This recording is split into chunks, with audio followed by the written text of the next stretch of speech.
Bonsoir à tous. Une minute de silence a été observée ce midi par plusieurs milliers de Toulousains, place du Capitole. Aujourd'hui, mercredi 8 janvier 2015, était un jour de deuil national.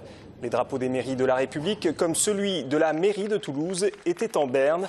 Une journée marquée par les hommages d'anonymes sur la façade du Capitole. Vous voyez sur ces images des jeunes gens placarder une affiche, déposer un stylo. Ici, place de la laïcité. Des unes de Charlie Hebdo ont été placardées. Vous allez voir ça dans un instant, voilà, sur cet arbre. Donc, place de la laïcité, une place très symbolique. Et puis, dans les rues de Toulouse, des devantures, comme celle d'Ombre Blanche, étaient totalement vides. Pour la liberté et pour la liberté de la presse et pour la France, il y aura un avant et un après 7 janvier 2015. Aujourd'hui comme hier, nous sommes tous Charlie, comme l'ont exprimé ces Toulousains au micro d'Anne Aguerre et de Robin Puel. C'est vraiment cauchemardesque, c'est lourd, c'est difficile à vivre, même si on n'a pas de parents, mais c'est tout comment je vais dire ça, tout un service qui a été frappé. C'est l'esprit français, je veux dire, on est là, c'est la liberté d'expression et au contraire, non. J'en perds mes mots, voilà. La vie n'a pas de prix, n'a pas d'étiquette politique, n'a pas de morale. La vie, c'est la vie des gens, voilà. Voilà, mon sentiment, il est partagé. Je suis content qu'il y ait eu une minute de silence, mais en même temps, j'ai envie que les gens s'expriment, que nos politiques s'expriment, qu'il y a beaucoup de choses à dire sur cette affaire. Et voilà, j'ai envie que ce qui se passe sur la toile actuellement soit relayé davantage à la télé et qu'on entende des gens parler, parce qu'il y a beaucoup de gens qui ont des choses à dire. C'est la prise de conscience que la liberté est notre bien le plus précieux et que la démocratie, c'est quelque chose de fragile et qu'il faut être vigilant. Et je pense que la population toulousaine est sensible et justement particulièrement vigilante. Je pense que le nombre de personnes présentes sur la place, il y en avait déjà beaucoup hier soir, manifeste de cette prise de conscience. Et sachez qu'une grande inscription Toulouse et Charlie sera projetée sur la façade du Capitole toute la soirée et toute la nuit d'aujourd'hui ainsi que de demain soir. Une grande marche républicaine est prévue normalement samedi à partir de 14h30 au départ de la place du Capitole. Le cortège devrait emprunter les principaux axes du centre-ville, la rue Alsace-Lorraine, la rue de Metz et le pont des Catalans. T-News, l'un des caricaturistes assassinés hier, était l'une des figures de Charlie Hebdo. Le dessinateur de presse était notamment connu à Toulouse pour ses nombreuses collaborations avec le Satyricon. Aujourd'hui, nous avons rencontré Pierre Sanson, le fondateur de ce journal. Les deux hommes s'étaient rencontrés plus jeunes à Gaillac lors d'une foire au vin où ils faisaient des dessins. Au fil du temps, ils étaient devenus amis. Entretien avec Marlène Canal. Je pense que c'est quelqu'un qui était un des plus doués de sa génération, vraiment. D'abord, c'est quelqu'un qui avait fait une école, qui savait vraiment dessiner. Moi, je l'ai vu dessiner en direct,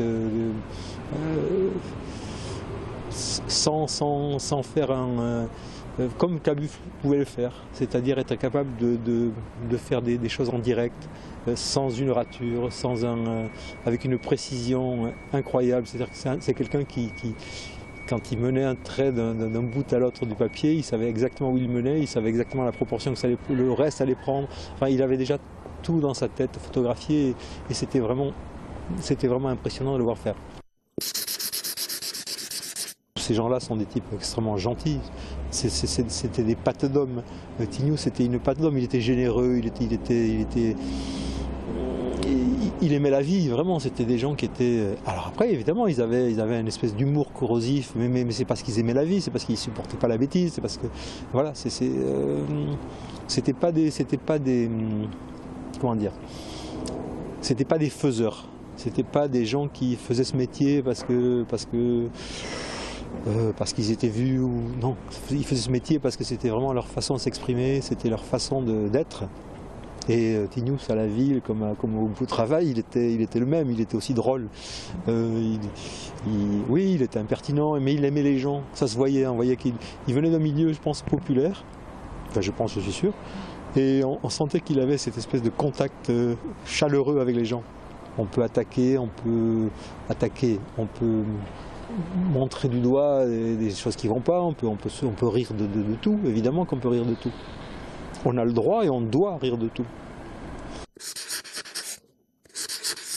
Non, non, pas du tout. Je l'ai vu récemment, il faisait une exposition à Montreuil, je ne sais plus exactement, en fait, dans un truc public, et il avait dessiné croquet tous les mômes de Montreuil, des ados, enfin il y avait, c'était... non, non, je ne se sentais pas menacé du tout, au contraire, il était comme un poisson dans l'eau, dans ce milieu, c'était vraiment quelqu'un qui était, oui, qui était tranquille. Il adorait ses mômes, voilà, on a voulu éradiquer l'image même, l'image, parce que par la force de l'image, c'est qu'elle dit, c'est un langage qui peut être universel, et donc c'est une force très, très grande, et on sait qu'on est responsable de ça, nous. Mais voilà, on a voulu tuer ça, on a voulu tuer sans doute un esprit, plus qu'un esprit, ouais. Une impertinence, le droit de rire, le droit de critiquer. Oui, c'est ça qu'on a voulu tuer. Il faut que ça continue, il faut... Alors moi, je suis atterré parce que je fais partie de ce métier, mais j'ai des bons amis qui m'ont dit heureusement qu'il y a de la relève. D'abord, moi je suis un peu vieux pour effectuer la relève. Et puis moi je me sens enfin, petit, comment dire. C'était quand même des très grands professionnels. S'ils étaient arrivés là, ils avaient vraiment... Cabu par exemple, c'était un type qui dessinait comme il respirait.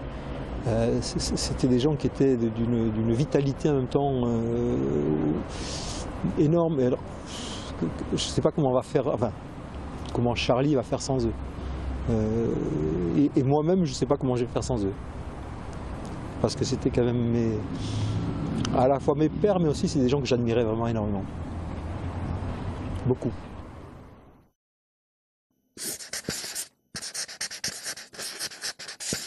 C'était une table de rédaction parce que j'ai imaginé ça. Je suis allé une seule fois à Charlie dans ma vie, donc il n'y a pas si longtemps que ça.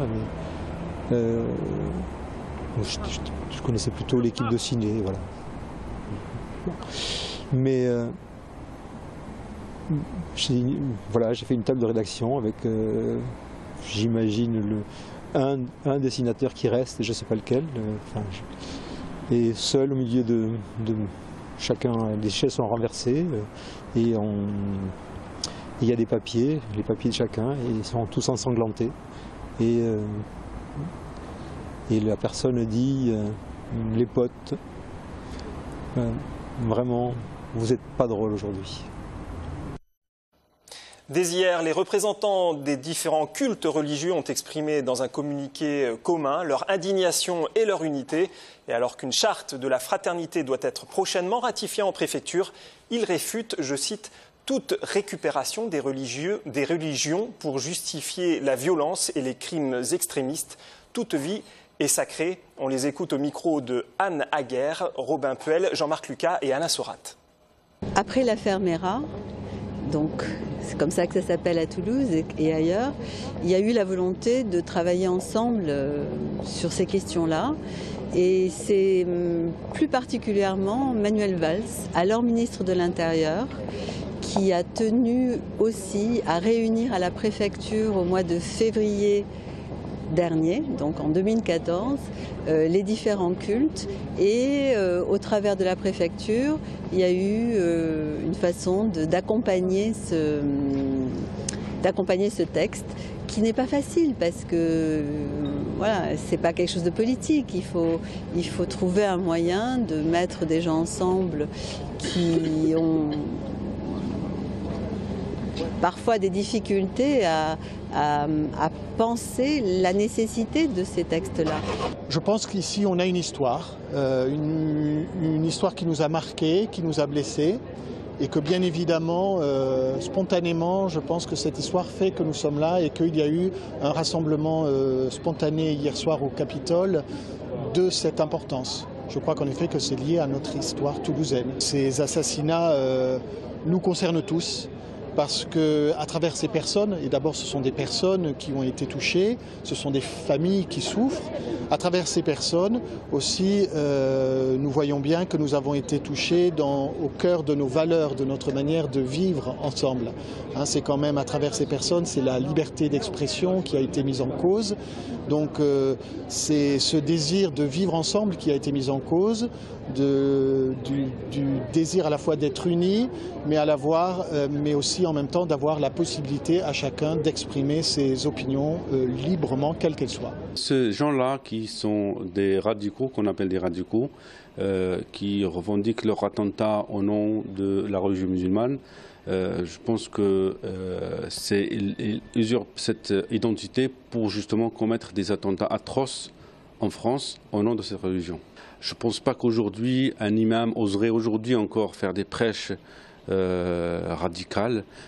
Ça m'étonnerait, d'abord parce que c'est interdit et puis tous les lieux de culte sont surveillés. Alors par contre, les réseaux sociaux, l'Internet, tous ces moyens de communication aujourd'hui permettent à chacun d'avoir un avis juridique, un fatwa, entre guillemets, partout, là où il a envie, par un réseau. Et là, c'est incontrôlable. Il peut y avoir des discussions avec des gens qui ont des idées pas tout à fait claires, et on le comprend parce que soit des jeunes, très jeunes, qui n'ont pas encore le sens des responsabilités, de comprendre les choses comme il faut, ils sont en train de se construire. C'est notre rôle aussi de les sensibiliser, que ce soit à l'extérieur ou à l'intérieur des mosquées. Là, c'est notre rôle, elle est là. Mais à partir du moment qu'ils se radicalisent, qu'ils se renferment sur eux-mêmes, qu'ils ne fréquentent plus les mosquées, alors là, je pense que c'est le devoir, c'est la responsabilité des pouvoirs publics d'agir. Et ce matin devait avoir lieu la séance solennelle d'installation de la métropole. La cérémonie a été annulée et commuée en hommage aux victimes des attentats perpétrés à Charlie Hebdo. Dans son discours, Jean-Luc Moudenc a déclaré, je cite, que les assassins avaient voulu mettre à terre la République et qu'ils l'avaient remise debout. Il faisait alors référence aux différents rassemblements et à l'élan de solidarité des citoyens depuis hier. Le président de Toulouse Métropole l'a asséné. Il ne faut pas céder à la peur. Sophie Voinis et Pascal Solaire. Aujourd'hui, le risque que nous courons tous, c'est d'avoir peur. Quand on a peur, on est paralysé, on est affolé et finalement on donne raison à l'adversaire. Donc c'est important et je crois que c'est le rôle des responsables publics, j'en fais partie, d'affirmer cela et de dire que certes, hier la République elle a été ébranlée de manière gravissime et au-delà de la République, les valeurs fondamentales de toute une civilisation, d'une démocratie, mais que pour autant, nous sommes là, nous sommes mobilisés. Les Français étaient en masse sur les grandes places, dans les grandes villes de notre pays. Les hommages s'organisent, continuent et vont continuer un certain temps. Donc ça veut dire que, effectivement, face à ce qui s'est passé, eh bien, on relève la tête, on dit non, on résiste et on réaffirme ce qui nous réunit. On est un peuple divisé. Et cela nous affaiblit dans bien des domaines. Et bien que face à ce drame-là, face à cette barbarie-là, nous ne répondions pas par une sorte de cacophonie. Ce qui nous réunit au-delà de nos différences, que nous gardons, c'est la République. Et donc effectivement, nous réaffirmons une République qui soit plus forte et plus unie. Christian Estrosi, le maire de Nice, a demandé à ce que les grandes villes de France soient placées au niveau Vigipirate, attentat. Qu'est-ce qui va se passer à Toulouse au cours des prochains jours? Écoutez, nous discutons dès maintenant avec le préfet sur des mesures de sécurité. Dès hier, j'ai fait prendre des mesures de sécurité au Capitole. Donc nous allons effectivement voir en lien avec le ministre de l'Intérieur ce qu'il convient de faire. L'État est le mieux placé par les compétences qui sont les siennes en termes d'ordre public, de police et de justice pour juger de la bonne réponse pour faire en sorte effectivement que les grandes villes de France et les grands centres urbains soient sécurisés. Et tous les élus de la métropole ce matin ont signifié leur unité derrière les valeurs de la République. La plupart se revendiquent de la génération Charlie Hebdo. Je rappelle que ma génération, elle a connu Alain Peyrefitte, le contrôle de l'information gouvernementale. Et Charlie, c'était Harakiri d'abord, c'était vraiment le cri de liberté. Et donc, voir disparaître d'un coup tous ceux qui ont été finalement les initiateurs, les hommes qui nous ont aidés à réfléchir, qui ont posé des questions, qui ont permis à toute une jeunesse et à des générations entières de s'interroger sur le sens des choses, sur le sens également de ce que l'on nous disait et d'être capable d'avoir un esprit critique. Eh bien, tout ça, on l'a perdu hier soir. Et ça, c'était du point de vue de la sensibilité, c'était quelque chose de terrible. Ce que nous avions vécu avec l'affaire Mera, c'était quelque chose de très douloureux, c'était extrêmement grave, c'était l'antisémitisme, le racisme. Nous passons dans une organisation qui atteint la démocratie dans ses fondements de la République, l'expression. Donc on voit bien que la violence est en train de progresser et on voit bien que le système n'est plus que des personnes isolées qui réagissent ou qui sont infléchies par, je dirais, un courant international. Là, on voit que c'est une organisation et donc il y a vraiment ce que disent François Hollande et Manuel Valls depuis des mois, c'est qu'il y a vraiment un système de guerre qui est en train de se mettre en place et donc notre société, au sens de ses fondements et en particulier notre République, est en danger. Évidemment qu'on condamne cette barbarie, mais si on se projette un peu plus loin, on peut... Moi, j'ai peur d'une stigmatisation, j'ai peur d'effets ricochets et d'une exploitation. Donc, je suis plus dans la... Je suis à la fois dans le recueillement, dans l'émotion, mais je commence aussi à être dans la crainte. On sent bien qu'il y a une question autour de la laïcité qui s'affaiblit depuis des années. Or, c'est elle qui peut former le rempart contre le fait que des extrémismes religieux envahissent la place publique. Nous devons, nous, représentants de l'institution politique, des institutions, justement tout mettre en œuvre pour conforter ce lien social, les valeurs de la République, encore une fois, l'égalité pour tous, l'école républicaine et laïque, là où tous ces enfants se côtoient, le sport pour tous, la culture pour tous, c'est tout ça qui est en cause aujourd'hui et c'est de notre responsabilité à nous, élus, sur nos territoires, de maintenir ce lien social. Il existe, il est aujourd'hui exacerbé par tout un tas de personnes qui se réclament être des intellectuels et moi je ne peux pas supporter les messages qui sont véhiculés aujourd'hui et je me battrai à la fois dans mes fonctions politiques mais aussi à titre personnel parce que tous les Français que je côtoie, qu'ils soient musulmans, catholiques, qu'ils soient d'obédience juive, tous vont dans ce sens.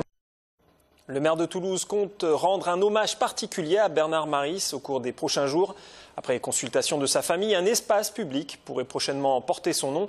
Bernard Maris a été enseignant à Sciences Po Toulouse, tout comme Joseph Carle. Ce dernier nous parle de son confrère. Bernard Maris a été maître de conférence à Toulouse et puis il a écrit un premier livre sur lequel il n'a pas été forcément très sympa avec ses collègues. Donc il a fait quelques portraits, mais il a fait des portraits comme il pouvait les faire avec cet humour à la fois parfois insolent. Bon, il avait cette insolence, quoi. Et cette insolence, on la retrouve aussi dans ses travaux d'économiste. Quand il écrit Les économistes au-dessus de tout soupçon, ça veut bien dire, attendez, vous êtes en train de nous raconter n'importe quoi, les fondamentaux sur lesquels vous nous livrez les prévisions économiques sont des fondamentaux qui ne sont absolument pas démontrés, et donc vous situez au-dessus de tout soupçon, alors qu'effectivement, vous n'êtes même pas crédible dans vos analyses. Il avait cette capacité à écrire cela avec la légitimité d'un agrégé d'économie. Le sentiment que j'ai, je l'ai dit tout à l'heure, c'est le Moyen-Âge avec Internet. C'est-à-dire que nous sommes face au pire des obscurantismes. L'obscurantisme de l'intolérance, c'est pire que ce que fut l'Inquisition.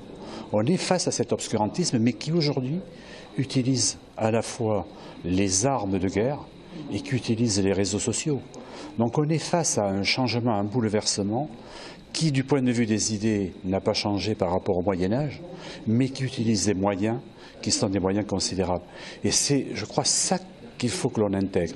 Et face à cela, moi je dirais à mes étudiants, il faut qu'on résiste, il faut qu'on se lève, il faut véritablement qu'on montre que nous croyons à notre modèle de préservation de la liberté de conscience et de la liberté de parole. Et ça, c'est central.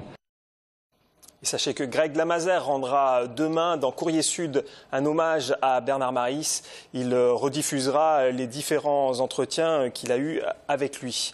À l'hôtel de région devaient avoir lieu aujourd'hui les vœux du président Malvy. La manifestation a été maintenue, mais s'est également transformée en hommage aux victimes. Tous les fonctionnaires du conseil régional sont sortis à midi sur le parvis du bâtiment pour faire une minute de silence. On écoute Martin Malvy au micro de Jean-Marc Lucas et d'Alain Sorat.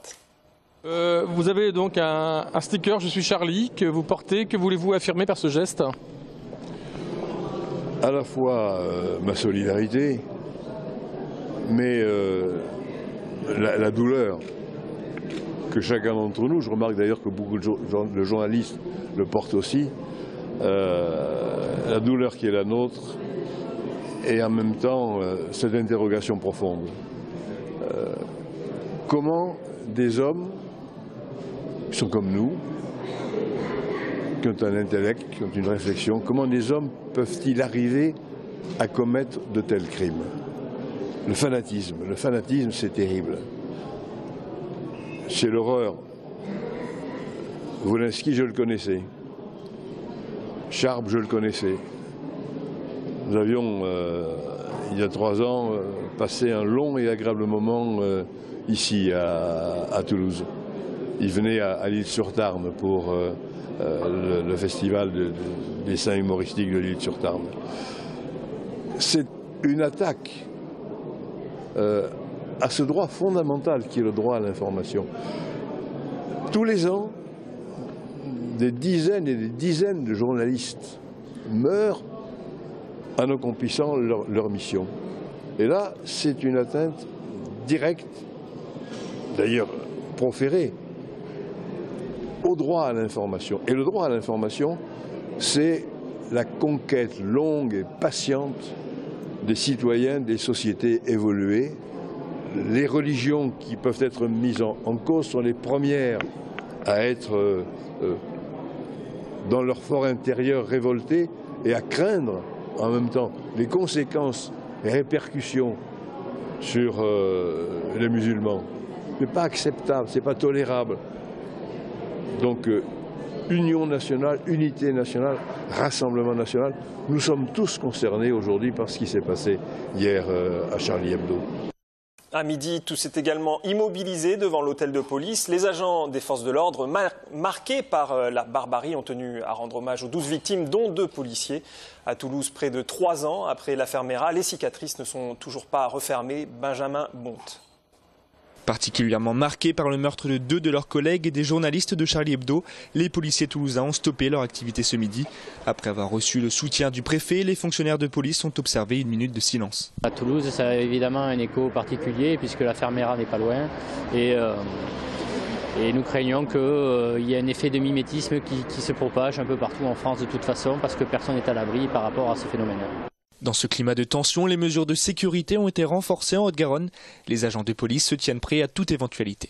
Les policiers sont rodés et aguerris ici à cet exercice. On a eu le plan Vigipirate maximum qui a été activé à Toulouse. À présent, on relève un petit peu la configuration d'attention, de vigilance et d'observation sur la voie publique. Mais il faut dire que ces circonstances sont très particulières pour nos collègues. En tout cas, tout le monde est à la hauteur de la mission qu'on attend. Partout en France, de nombreux hommages ont été rendus devant les commissariats. Les drapeaux resteront en berne jusqu'à dimanche.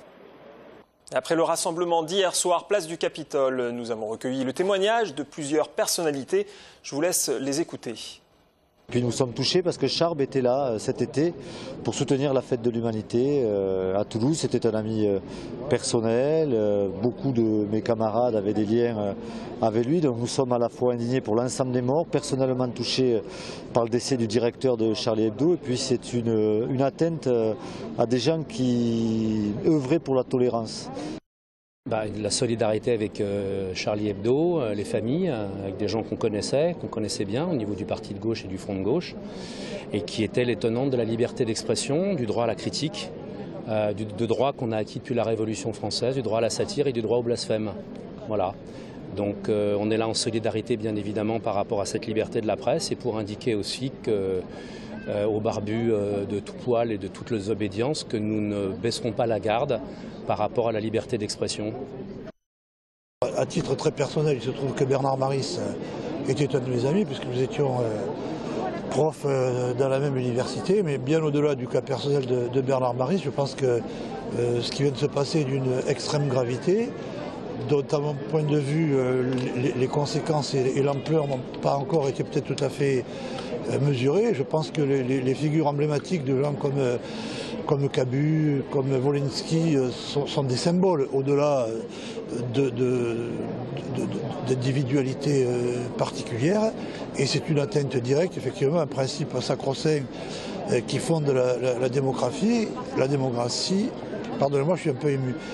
Et donc s'attaquer à un journal pour proclamer au nom d'Allah qu'un journal est mort, devra cesser de s'exprimer, de mon point de vue, est un phénomène d'une gravité tout à fait considérable qui, de mon point de vue, va très au-delà de la question que j'entends parfois dire chez les politiques, c'est un acte criminel. À mon avis, c'est bien au-delà d'un acte criminel. Ce sont des attentats terroristes, ce sont des méthodes guerrières. Et donc maintenant, je pense que la question est de savoir quelles conclusions les politiques vont en tirer. Et avant de se quitter, je vous rappelle que les deux frères Kouachi, auteurs présumés des meurtres, sont toujours activement recherchés par les forces de l'ordre. Je vous rappelle également donc cette grande marche républicaine samedi à partir de 14h30 et donc à partir de la place du Capitole jusqu'au pont des Catalans. Et je vous laisse avec ces dizaines, ces centaines de Toulousains qui se sont succédés toute la journée, place du Capitole, venant afficher un dessin sur la façade de la mairie ou laissant un crayon symbolique. Mourir pour des idées, mais de mort lente, comme le chantait si bien Georges Brassens. Bonsoir. Oui, pour des idées, l'idée est excellente. Moi j'ai failli mourir de ne l'avoir pas eu. Car tous ceux qui l'avaient, multitude accablante, en hurlant à la mort, me sont tombés dessus. Ils ont su me convaincre et ma muse insolente, abjurant ses erreurs, se rallie à leur foi, avec un soupçon de réserve toutefois, mourront pour des idées, d'accord mais de mort lente, d'accord mais de mort lente.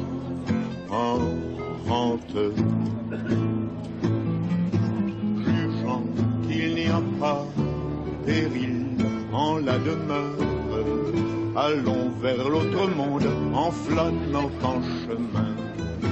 Car à forcer l'allure, il arrive qu'on meure pour des idées n'ayant plus cours le lendemain. Or, s'il est une chose amère, désolante, en rendant l'âme à Dieu, c'est bien de constater on a fait fausse route, qu'on s'est trompé d'idée, mourons pour des idées, d'accord mais de mort lente, d'accord mais de mort lente.